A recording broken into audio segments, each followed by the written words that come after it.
Merry Meet, and welcome to another podcast, number 206, from the Heart of the Witch's Path YouTube channel. Or something like that. I'm Helen. And I'm Kathy. It's been a hot minute since we've done one of these. A little bit. So we're getting back into the swing, guys. Welcome. And I have to say, I'm disappointed that I didn't hear the hey there. Well, you made me all self-confident about it now. It's a signature line. You have to say it. Whatevs. So, hi guys. We've missed you. I mean, we've seen you in other forms, but, you know, this podcast is our baby and it's the start. And so we've kind of missed each other, too. We haven't been able to connect to do this, so here we are. So here we are. So, welcome to episode 206. Today, we are going to talk about Lammas. Or Lunasa, depending on how much you want to try to spell an old Welsh Gaelic word. Yeah, Gaelic. Something along those lines. Yeah. So, yes. So, we're going to talk about Lammas and how we celebrate it, other ways you can celebrate it. But, you know, before we do that, there's something we got we have business. to cover first. We got business. Right. So it's time for the correspondence of the week. Oh my God, that sounds so cheesy. Okay, so did anybody get a cavity during that? I know I sure did. Yeah. So we thought that for this episode we would talk about the correspondences for Lammas or Lunasa, depending on what word you use or want to spell. Right. So Kathy, why don't you kick things off? Sure. I will start with stones for Lammas. Ooh. My favorite and Best's favorite as well, tiger's eye.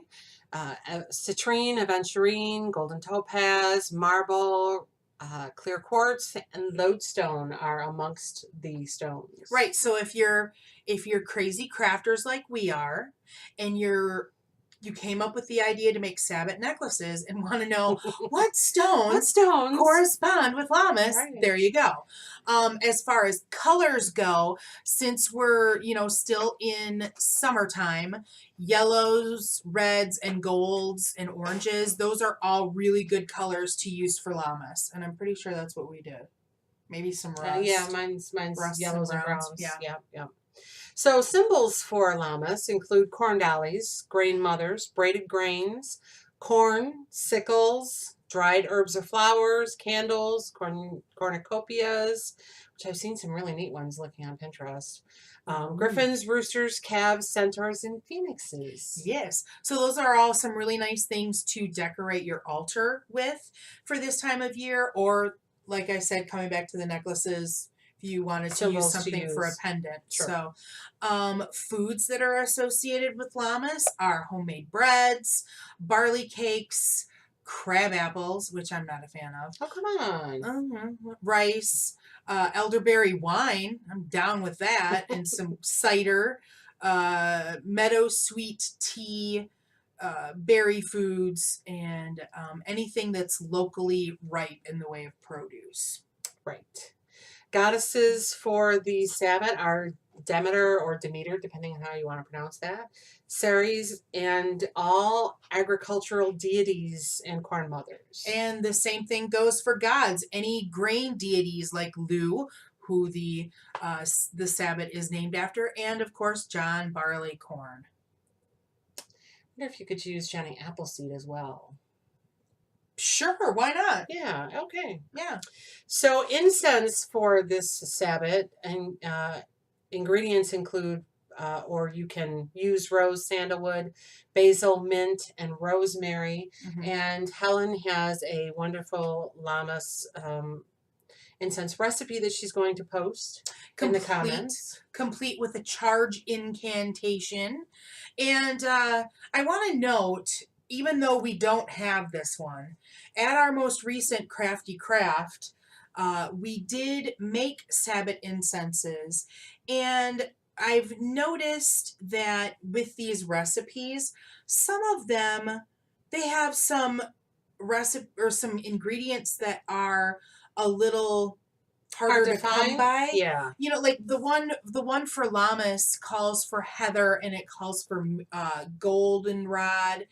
And those things are I mean, a little hard because Well, goldenrod. goldenrod grows everywhere. So Right, but not necessarily everybody wildcrafts, because Right. now that I've seen that, I'm gonna see if I can't wildcraft. So, right. Um, And people sometimes are very allergic to goldenrod. right. So, I think that one thing that we should probably be looking at as we use these recipes throughout the year, and to let folks know, is that we're gonna test them. We're gonna see how they work, and if we need to, we're gonna change and tweak them, and we'll let them know. Well, and there are other recipes out there too. If you're having a hard Sure. time finding these ingredients, there are other Mhm. recipes that have more common ingredients. Or if you want to just tweak them from the get-go, you go right ahead. Absolutely. But that recipe, along with the charge incantation, will be in the description box. So let's jump. So let's jump. So Helen, why don't you tell us where the god and goddess are on the journey through the wheel of the year for llamas?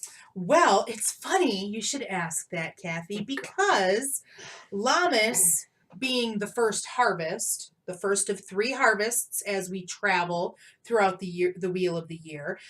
This is the time when the first grains are cut. So if you're in a farming area, you're going to see that the wheat is ripe and it's going to be harvested and collected. And so the lady knows that this is the beginning of the end, because if you'll remember, at Litha, the old god, quote unquote, was beaten by the new god.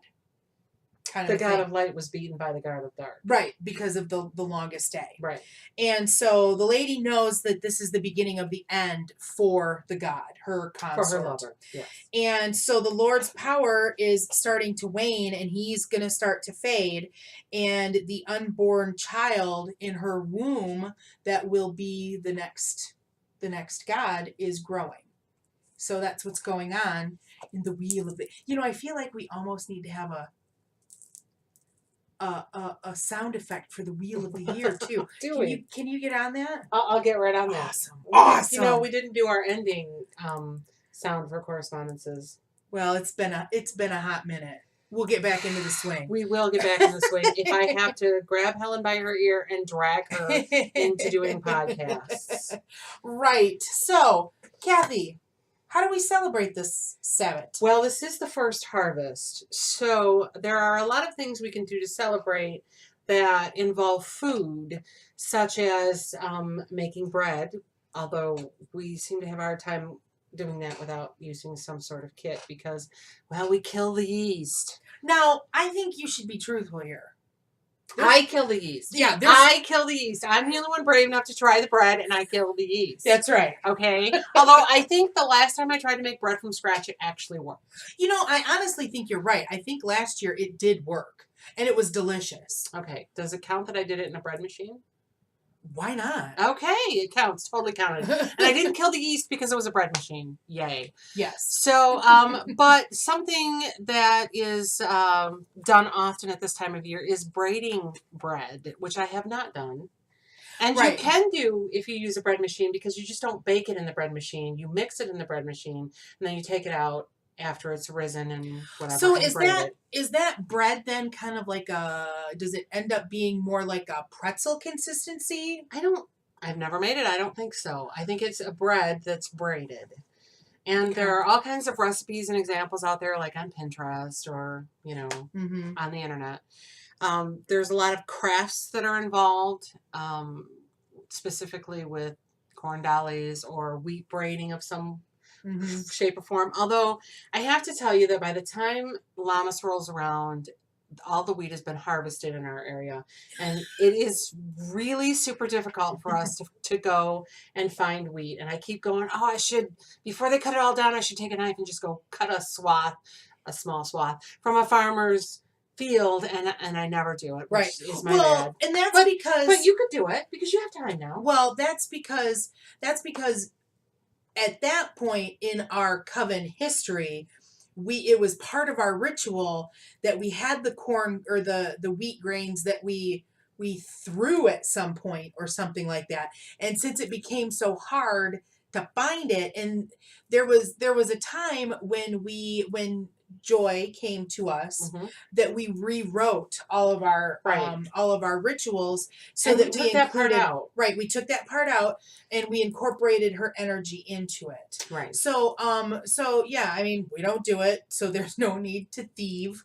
There's no need to borrow a little bit, or maybe that's Although, a tithe. Maybe that could be considered a tithe. I if don't know. if someone knows of a way that you can get wheat sheaths without stealing from a farmer, I would be willing to buy it. So please comment and let us know Oh of a good yeah, place that yeah, we could find it. because I mean, we're crafty and we look at craft stores and I don't see I it. don't, yeah, I I don't don't see see it it there. there. No. And it's got to be somewhere because it's coming on late summer, early Right. fall, and those Renaissance fairs are going to be happening, and I know that people have their wheat Right. crafts there. Right. So, Right. So you where know, do they where do you find get this? it? Do Where do they you get steal it? it from the farmer's field?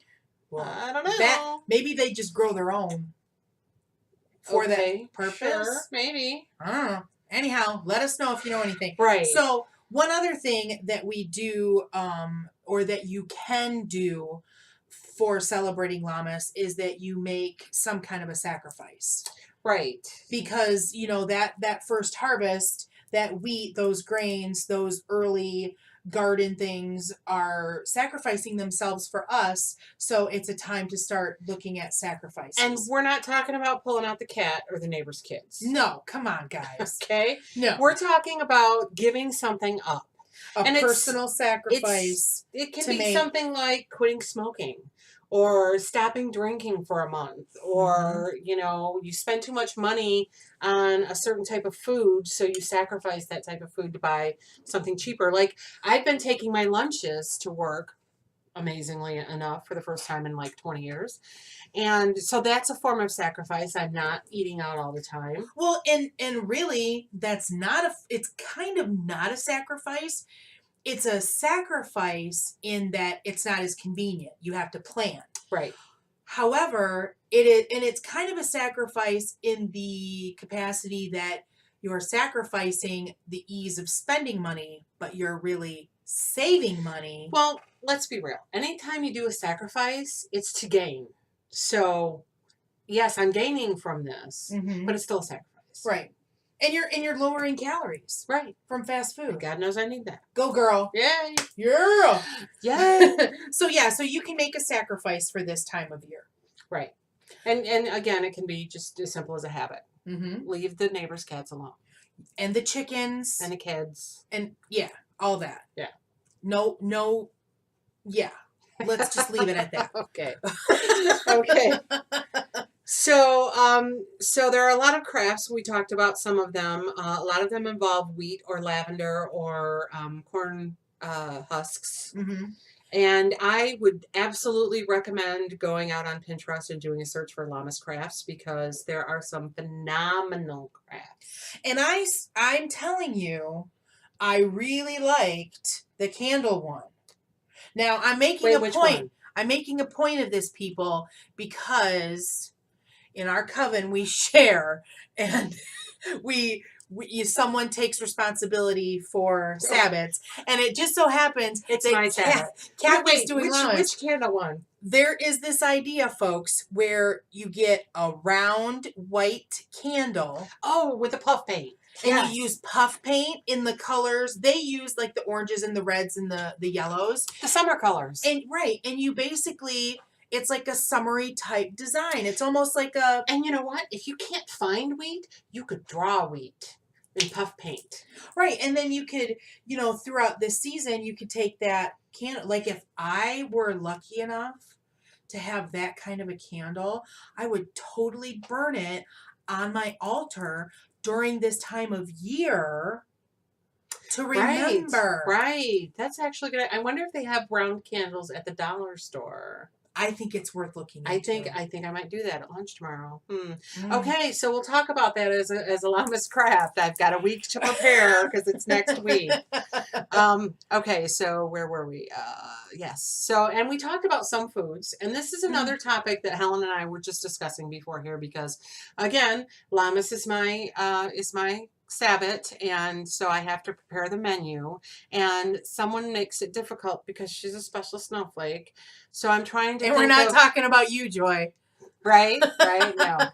So I'm trying to come up with some meat alternatives that everyone would enjoy. And I know that we've made like a squash soup before. Mhm.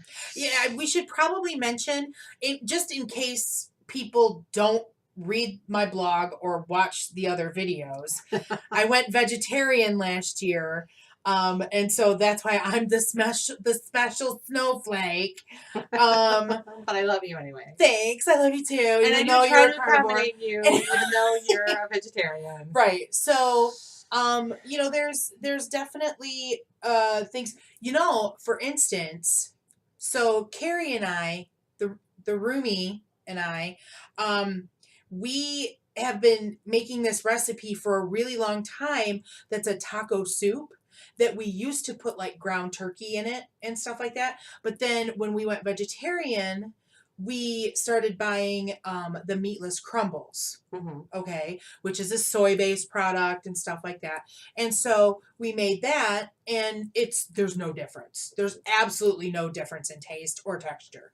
Well, in an effort to try to, because those meatless crumbles and those meatless meat type products, Quote unquote. yeah, they can be high in sodium. And so we were, in looking for a way to like pull back on that even, but still have protein in it besides the beans. We actually did tofu. I got firm tofu, a block, and you crumble it up and then just added it in. So tofu is made from Soy. So hey, first harvest. Look, we came back to the first harvest. Look, Grains. soy, grains. Yeah, so anything with grains or corn or squash, zucchini, salads, those are all good foods for llamas. Mm-hmm. I hope we have a big green salad with berries in it. I'm pretty sure that one of our members makes a mean salad, so I'll be asking her to do that. Now, there are some recipes in the book that I'm holding in my hand, which is Lammas Celebrating the Fruits of the First Harvest by Anna Franklin and Paul Mason. This is from the original line of Sabbath books that Llewellyn put out. Mm-hmm. So it's from 2001, but there's a lot of good information in here as far as history of llamas and ancient themes for modern pagans. There's some stuff in here about magic and crafts and food, the games, because this Sabbath is actually for Lunas's wedding games. Mm-hmm. So there's stuff about warriors. And is that a tattoo? It's face paint actually. You can make stencils for body paint. I think we should get tattooed for llamas. You think we should get tattooed for llamas? Why not? I don't think Joy would do that, and I'm not really sure about the other one. What's her name? I can't think of her craft name. Unni? Yeah, that one. Uh-huh. Yeah. So, but you and I would. But I've been wanting a goddess tattoo. Yep. Right there. Right on the inside of my wrist. And balance. Yeah, I just want the goddess tattoo. So, or the supernatural pentacles tattoo. I'm flexible. I can go either way. So, and there's things about making masks and. Sorry, I'm a little. Yeah, we went off left field. Sorry. Warrior magic, because the games had a lot to do with warrior showing off. Oh, that's cool. Okay. And then again, there's the kitchen stuff. So, and suggestions for altars and rituals. It's just pretty interesting. So, since we're talking about rituals, Helen, let's talk about our ritual. Our ritual? What we do? Our coven ritual. Like what we do for ritual? What we do for ritual. Well, we have the whole... We talked about the sacrifice, and that's part of our ritual. Right. Excuse me.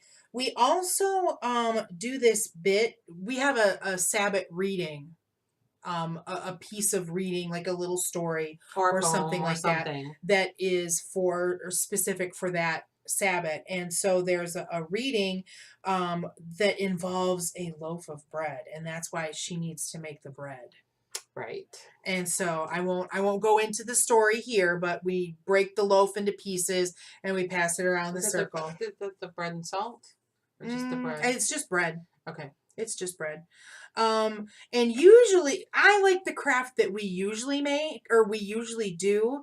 Kind of coming back to crafts a little bit. Right. We've done making a harvest Infused oil or vinegar. oil. And Yeah. so we usually, the members, we all bring our own olive oil bottles, and then we'll have dried. It's best, we've found that it's Yes. best to use dried herbs. Because if you use fresh, it molds. Right. So you use dried herbs and you put whatever concoction you want to put in your bottle, and then you fill it up with olive oil. And so that's a fun craft. My personal favorite is garlic and rosemary. Mm-hmm. And so that's a really nice craft that you can then take into your kitchen and do use it. kitchen magic with. Absolutely. So, I enjoy that. Mm-hmm. So we talked about the sacrifice, and then of course we do a sacrificial dolly divination too. Right. So we make a corn dolly. Everyone makes one, and then as part of the ritual, we burn the corn dolly. Burn. Burn. Baby, Burn. Yes. So that's how we celebrate Lammas, and then we have food, and we have food afterward. Right. Absolutely, we do the food. Mm-hmm. Yeah. So, so those are all of our Lammas ideas and correspondences. Right. And again, you can pick up the Lammas book. This one is Lammas celebrating the fruits of the first harvest. And I'll put a link in the description box on where you can go directly to Amazon and look for that. And of course, there are a lot of Sabbath celebration books out there. I know that Llewellyn has a new series out. I'm sure they have a Lammas book. And I haven't picked any of them up yet. So I haven't either. So there's no room in the inn. So I have a limited amount of time to read. Right. And I haven't finished reading this one. I'm not buying a new one. Right. So I guess that's going to wrap it up for this time. So we're really, we hope that you learned something out of this. Right. If you have any suggestions or something we didn't cover, please comment or definitely. email. Right. Don't you have an email? Yeah, the email is email? heartofthewitchespath@yahoo.com. There we go. There's a link for it in the description box. I don't know why I'm pointing. Why are you pointing? I'm pointing. What are you pointing at? I'm pointing because I'm used to doing the videos, and so I point down. So yeah, that's gonna wrap it up for us for this time. Thanks for walking the path for a little while with us. If you haven't already, hit that subscription button, and if you learned something, give us a thumbs up. So until next time, we will see you, and blessed be. Blessed be.